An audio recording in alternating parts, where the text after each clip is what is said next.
Hey, Jeremiah chapter 8. And I bring me for soon. Na asemeni. Jeremiah 8 verse 8. Okay, message be about where's your friend Frank or say ask her if she doesn't believe in God, Jesus, why is she quoting the Bible? Me pese asama make bi an pese who say Bible no kra anim. Jeremiah chapter 8 verse ahin. Me the wow Bible na me the akire wade. 8 verse ahin. Me fa Bible nya adwuma Jeremiah 8 verse 8. Odi for Jeremiah homa na ti nwotwe nchemu nwotwe. Momo yentie de asafo Awurade esie ewo. How do ye say we are wise? And the law of the quotation no. And the law of the Lord is with us. Yo. Lo, certainly in vain made he it. The pen of the scribes is in vain. I say the pen of the scribes. Yo, as it say. Pacho chemase. Atrefo no, atredua no eyekwa. Eyekwa. Enti said you obi wo de ne rain na hye Bible mu. Or say without Bible on survive no. A mistake. Ghana need to me sorry. Inside say ade beti a wo be kwa akọ pa adwuma bia na ote ho e na ode ne nsadu ase ne dem refam say nyame beye me wa no nyame boa de wo ye den oboa ne ho nyame fa ne boa onto no ntem wan na ka sa kire nyame fa ne boa onto no ntem nyame mre ne mre pa boa nyame mre be na mre pa eye ntro nyame boa de wo boa ne ho wo yare a enkopa aduro num tena na ka se nyame sa yare enti no wa ma wunyansa se koto aduro na kopa aduro ne num na hwesa wo benya yare sa. What I say? Famiko Hebrews. Famiko Hebrews 6. What say yensa ye chinkwatete at important chain. Hebrews chapter 6. I think say we be in last quotation na we the mesro why mesro ma o de me bie me Bible no on say phone we can we am the last quotation be na fe there Hebrews chapter we was saying can them de a jojo Hebrews chapter 6 verse 9. Therefore, leaving the principles of the doctrine of Christ, let us go on unto perfection, not laying again the foundation of repentance from dead works and of faith towards God. Kind to us, Bajo. Enti mumma yemfa Christo infiti asienche no entun chen. Na yempre enkodia eyepe numu. Enyame na America. Ye na no mo tete som no. Yesi yemfa Christo infiti asienche ne ede entun chen. Ni emprenko ye na wo kan ba ase na wo se ye na nanom tete foundation na wo mu create ye na ye jato wo no yensa ye chi ne enko ne enkofa pacho me last scripture na fe de ube bi se me bia me yi ano ama ne mo mesra wo se ka che tiefo wo se wo fra there bi pacho tie as okoko how pacho tie obi endidi obi a chance mu se bi mpreduasa e ya de kire e na me be kire ye madwe na me kire enti se me kire bibi na one me nya adwenye ye wo ye me ameye obi me doctrine no obo ma so me bo obi yes o si ye fom unu fom wa fa che no emprenson enti na wiase na corrupt because obi timiti sika ye oba ho ade no obi a no nye oba no ho ade na sebe ofa no ba ye na nanu mabreso nka wo be wie na wa hamu aye masa yi no dibo no next time wo obi yire na obefa na nka wa ye yi ba wo se ene yesi Yesu abewu edi ni moja na bepa ye bo ni nti ene wo wo boni ani pedi wo nsuro nyame Johnny on Facebook na ba ye na nanu mutumi da so ye adwuma Odia 95.1 FM on Facebook quotation last one Zachariah 13 Zachariah 13 verse 4 to 5 Zachariah chapter question asemu Zachariah chapter 13 verse 4 to 5 Zachariah 13 verse 4 to 5 me kan bro for answer my country and it shall come to pass in that day that the prophet shall be ashamed every one of his vision when he has prophesied neither shall they wear a rough garment to deceive. Na edano edifo no eni bewu won adihunu ho won enkomhye no mu eyew de mamin fancy wo di besi we are so for quotation we me di ja so for meba mamin kind messages kakraba we say to God's way, or say, let her know that we pass through Jesus to the Almighty. Or say, can show say, unimwa or catch your plane. Answer now, be call unyanko po be fa Jesus so. On Vanessa.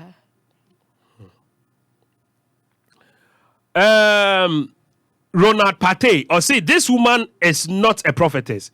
God should forgive her. Or say, yamin fa born in child. That's something accommodate no. Oh, come Debbie, me and Consa. Debbie, me and Consa. Why do now you see? Me obi real. Or say, yamin fa born in child. I'm so missing no so accommodate no. So what can I do? Me so maka ma do no. Hey, na okuku ben was me say me nya sofo me your defo. Daniel Frimpong say the woman is right. Me da say. Ask her that does she believe in God? Or and they say we no. I believe there is God. I wonder why. Okay. Bello boy, or say, I like the vim of the woman. Thank you. She's telling the truth. God bless but you. we are not believing. God bless Ask her how many God does we have. So many. We have many God. Many. Even you are a God of yourself. But we have the Suprema. We have so many God. From Upper West Achim constituency, please tell the lady that next time she tell her she shouldn't insult Jesus Christ again. God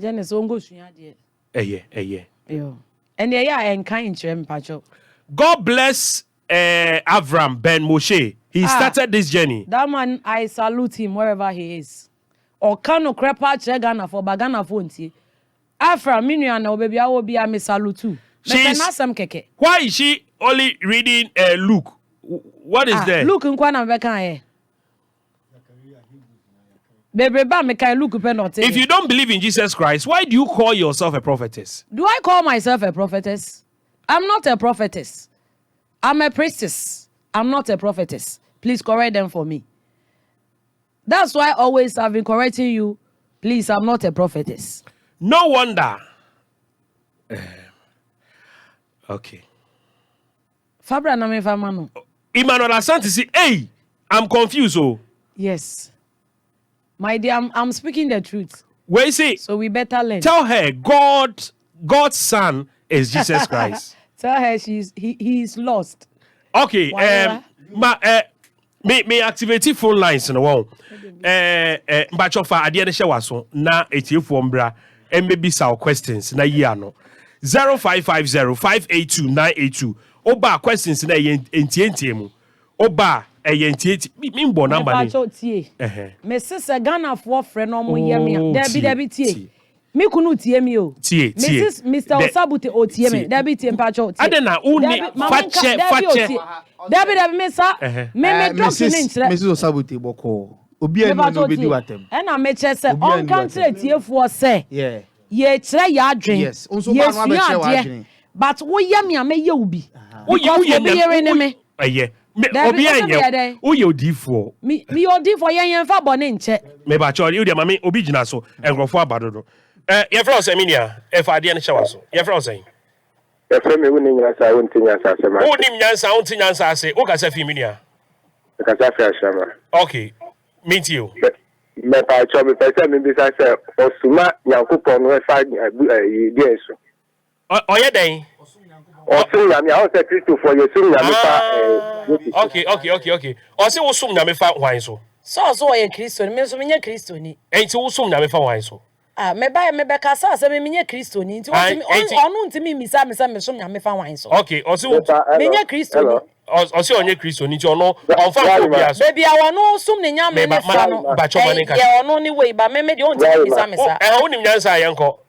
Right, mama, pa cho ka che me se misra na o se obi ye na obeye ni bi. Atuma no bi sa nye ntokwa. Na me ka se na je ni pa cho na bo je ne tire mi. U tire waju, u pese ye hu bibi. Nti ese nya butene che ya de ne ti ase ba wo di he ye nyina ye didi ye what ma wa na de yo me so nyame fra wan so Unim nyansa unim osi ono no osum nyame direct ananya no yes nya Kristo osi ono osum nyame direct but what na say me nti na se nti mi fra wa de metumi aka se nyama bi se no mu confuse ye sira mo anti yetase ne bese panic ko ni aban anti ye de be ma 0550582982 0550582982 ahoma na ye hye we ntumi amba so abra Facebook na fa o question beto ye fro se minia hello minia ma how ye fro se official paso pepato afun ko besa afun japan dia ya menyi but emphasize afun ko besa me emphasize who didn't say now o kasa fi minia pepato ye from Lucifer oh Lucifer yes o kasa fi come to 14 tema mate you Lucifer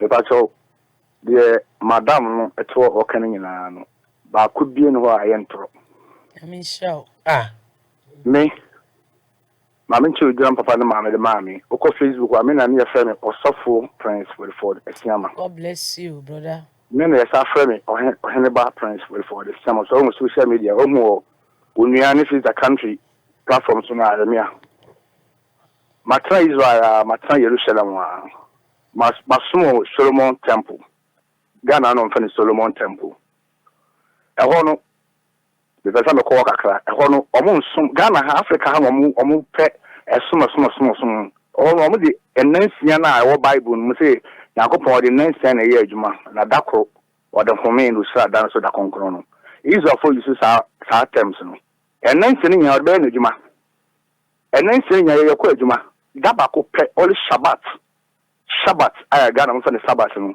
ɛna yɛ de kɔsom ɛde kɔ som no kɔ ayɛ nkyɛ nyapɔn Ghana ha omu nhwehwe anim too much.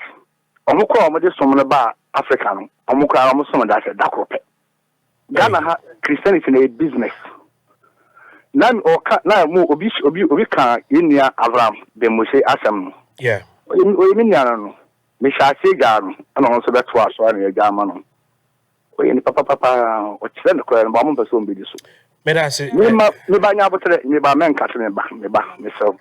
Christianity no Yesu Kristo quotation na madam de ma no eye true Yesu Kristo no wo se wa amma asase so angoro so wo se oba se wo a wotu no wo be sore tia papa na papa sore tia wo umi aba be sore tia na maame na maame sore tia no wo yere be sore tia wo maame na wo maame sore tia no o wie no se okra o mpese mi Yesu Kristo medi ni so no mo fa sa okra na mra mi Yesu Kristo menkan na mo nko no Yesu Kristo oba asase so be yere the apostle Jesus Christ can say me say so uni sikan I will be this aduma na now wo bag and now wo pesia and no bof ka say wo kan mi no boom e fa na mantra o se cotton sa mantra na fa cotton krante na get o kra on person no Jesus Christ be din so no omu fa na ma no meku ye ono ye o meku no sa ni pa ko no Jesus Christ nti Jesus Christ asem dia mo kan ya mo fa ntwenta we ni pa boni ni ankasa me pa cho me pa cho ma o say me de onu nkwenti me de me private number betudwa Lucifer offer wonje me wie pe on fra me yeni nkomo me nua no